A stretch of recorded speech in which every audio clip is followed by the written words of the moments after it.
Master's Sacrifices for Love, Part 7 of 10, on Between Master and Disciples, giving in English on August 29th, 2013 in Menton, France. Với mùi lời chua chát, tình nồng hoa đắng cay, lệ sầu hoen khoe mắt, mộng mơ buồn xa bay. I hope that after I tell you many things today, that you understand my difficulty, real difficulty, not the difficulty of the guy from Canada, the one that he just expressed, that he has to change supervisor. Oh, what a pity. Not that kind. But I do have difficulty. Understand that? Yes. I trust that you understand from today, so that you can be my friends. At least support mentally, and that you don't make my job more difficult than it is. I truly have to fight all sides, and all the time. This is visible, physical, you can see. There's some invisible, you don't see. Also trouble a lot. The negative power doesn't always come in the form of an assistant or a driver or the person who tried to kill me like that. But it comes also in the form of some insects, animals. Insects easily go in my room to trouble. And they bite me everywhere. Like, you don't see it because I put some makeup on, but otherwise you can see it's red and it's very itchy. Today, I was panicky for some itching cream because I couldn't bear anymore. I kept scratching because today it got worse. For example, like that, the negative power doesn't always manifest in the form of humans or in the form of your neighbor. Oh, my neighbor also. Oh, I love that guy. Oh. In the beginning, when I first bought the house, not this one. Wow, all the things they wrote about me in the newspaper, I could hardly recognize who are they talking about. It cannot be me because nothing looks like me, nothing sounds like me. Does it sound anything like me there? Did you read the newspaper around here? No. Oh, if you didn't, then don't bother. I didn't even read it. She told me that they took a photo of a white person lying on the ground, right? And then what else? That was the only one, like a bedsheet cover. On the bedsheet cover, lying on the ground. And then they say we're sharing some little thing. It's like a secret formula stuff, And I don't know. They say all kinds of things. That I frequent a private beach in Monaco. I go to nightclubs a lot. Yeah. And I stay in first-class hotels all the time. Wow. Wait until they see my real first-class cave. It'll be a shock to their life. My neighbors, oh, you don't know. Before you came, there was B-Y. Before you, I had peace, no problem at all. Yes. And after you, A-Y. Yeah. B-Y was complete peace and quiet. Even in Monaco, they love me so much. Even the waiter and all the valets, we made jokes with each other all the time. Sometimes I came out, everybody opened the door and did stupid things, and then somebody kneel on the floor and say, "Hi, Madame, the holy whatever," yeah. They saw my aura. So we were having very much fun, but I didn't stay there long, of course. I told you already I rented the place sometimes for internet and all that, because it's first class, very fast. And then sometimes they make jokes. They told me, the one valet told me about the other. "Madam, he has a tattoo, secret tattoo, but you can't see it." So I say, "Just tell me where." I was joking with them, tell me where. He said, "Oh, I don't dare." I said, "Never mind, try me." He said, "It's behind, on the bottom." I said, "Oh, that's nothing."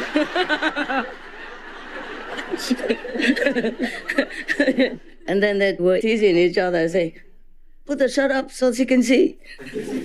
And he pretended, no. They were doing this kind of thing to me. I said, "Oh, never mind, look at mine." I was just joking. I had nothing, of course. But I lifted my trousers a little bit and everybody was laughing just like this, you know. I said, okay, I show you an example. And then everybody was laughing. And the manager saw what was going on. She came out and said, what's going on over here? I said, nothing, ma'am. They're trying to cheat me. I'm a lone woman, and all of these men, you know, they're trying to harass me. We're just joking, and then we all laugh. All the time like this, similar situation, huh? And when I left the hotel, they bought me flowers and gifts. The workers, the valets and the bellboys and all that, and they stood in 2 lines to send me off. Such a beautiful hotel. Wonderful. I really like it very much. I don't stay there often, you know that, yeah, and I really don't like hotels. It's very cold. But that's the best already. That's why if I have to go, I go there. Because they're so funny, these people. Very funny, you know. Trying to show the tattoo, which didn't exist. So I also said, I got one. I didn't have, of course. Just to make fun, you know, and they like it so much. So when I came home one time from the president's funeral, Slovenia president's funeral, I was exhausted and feeling like choked in the neck or being in the coffin. And I came to the hotel because I couldn't stay at home. It felt like I was in the coffin all the time. It was so scary. I went there because some of my assistants said, okay, maybe you go out a little bit of this house and you feel better. I had nowhere else to go, so I went there for a few days. Immediately I came and I told him, I'm very tired, I don't know what to do. Give me a room, any room. And immediately one told the other, go buy this, go buy that for her. She's tired, she will drink this, she will drink that. You know, like the things that they knew, you know, these simple people.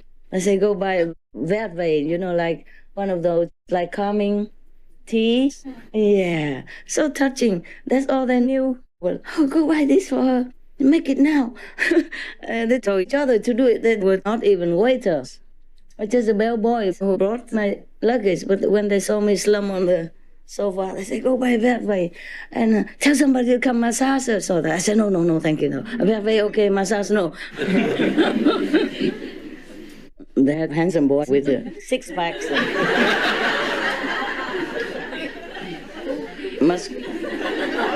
With the folding table, you know, boom, and then you lay there and they make you feel like a queen. But I said, very okay, massage, no. Because I knew, I saw them, you know, I saw the boys. Anyway, that's how kind they are, you know, these simple working people. I like them a lot, but I think many of them are retired now. There was one Indian guy also. He was very polite when he drove me around, very polite. So good, so good.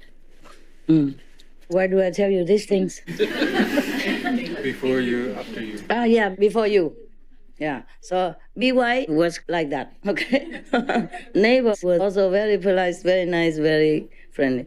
And AY was like, you know, the newspapers, the neighbors, the police, the helicopter, the gun to the head, the body, search the house, search all kinds of things. Search everywhere I went, even not just one house. They just follow me everywhere, even rent or apartment, anything. It was really a scary time. Not just one time search, but repeatedly. And every time like 40 police or at least 12, a dozen. Okay. But why did I say that? What was it before? Your neighbor. Ah, the neighbor. Okay. So now, the neighbor, after that, AY time, he came always looking around and checking on us and reporting to the police all the time. The police kept coming all the time. I just had few disciples come visit, not really visit, but doing some videos. Yeah? I didn't have a team at that time, so some of them came from LA to do the poetry, the Vietnamese poetry that I recited. I did it nearby here in the house. And what happened? Oh, the police came every day, checking them down there and checking up there. They were legal, all legal. They came with the tourist visa. They can stay 3 months, so no problem. Americans, English, yeah, no problem. But because of that, oh my God, I was in the house. But because the police thought I was not there, so they didn't come in. They just checked them and checked everywhere else. They didn't check my room. And at night, because they had to go soon, I had to block all the windows with sleeping bags. stuffy like that. Doors, window, all the cracks have to block in order to, because a neighbor reported it. That's why the police came. And they stayed outside even, around the street, around the corner, around the mountain. So at night I had to work with the reciting to finish so that they could go. And then we blocked all the windows with sleeping bags and with aluminum stuff so that this kind of light didn't come out. And I was sweating while I recited the Vietnamese poetry, some of it. The one with the winter hat and winter in Paris and all, that's the one. But did you see me look scared? I was scared. If I wasn't scared, I wouldn't block the window. I wouldn't stay in the house, and didn't dare to go out, for example, like that, or because of the neighbor. And that was not enough. He continued. He continued to do that all the time. And then the thief also came and broke the door and tried to steal things or tried to find me to look for me. Because at that time, there was one disciple staying in my house. She had blonde hair like me. And I stayed in the upper level. She stayed in the lower level. And they broke into her house because they thought it was me. Use a knife and all that. Luckily, she wasn't. No, she was in the house. She was in the room. Later, she told me, nah? And then suddenly the neighbor, the other neighbor, the nice neighbor, there was an Italian neighbor and a French neighbor. The French neighbor is the one causing all trouble all this time. Suddenly, the nice neighbor was coming home from work. He came late, shining, a big light, and the thief or whoever wanted to kill us ran away. That's not only one time, huh? It kept repeating, so I couldn't stay in that house even after a while. And even after I left, the disciples stayed there still, and they call me, "Oh, Master, somebody keeps coming," and blah, blah, blah. So scary. So I even had to move them all to the upper level into my house, to stay in my house. These people are still here, huh? not in this assembly, but. So I had to say, okay, take all your things, go up and stay in my room, in my house. Because there are two levels, the mountain, there are two levels. One level upper and the street in the middle, and the neighbor lives at the end of the street, and the other neighbor lives below my land. And the disciples live on the lower level of the mountain, the other side of the street. And I live on the upper. The lower is nicer. You can see the sea view fully. The upper level is more obscured, obstructed. But the main house is there, so I stayed there, and they stay down there. Different, small studio. So they were so scared, they called me like that, so I had to say, never mind, I don't know, I'm not home, I can't help you, just move, all of you, move up, stay in my house. So they had to abandon their apartment, their small room, whatever. They went to my house and stayed while I was not there.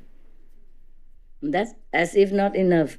Even the police sometimes came with a dark light, They came and turned off the light, only a small light, and then went quietly alone, they tried to open the gate.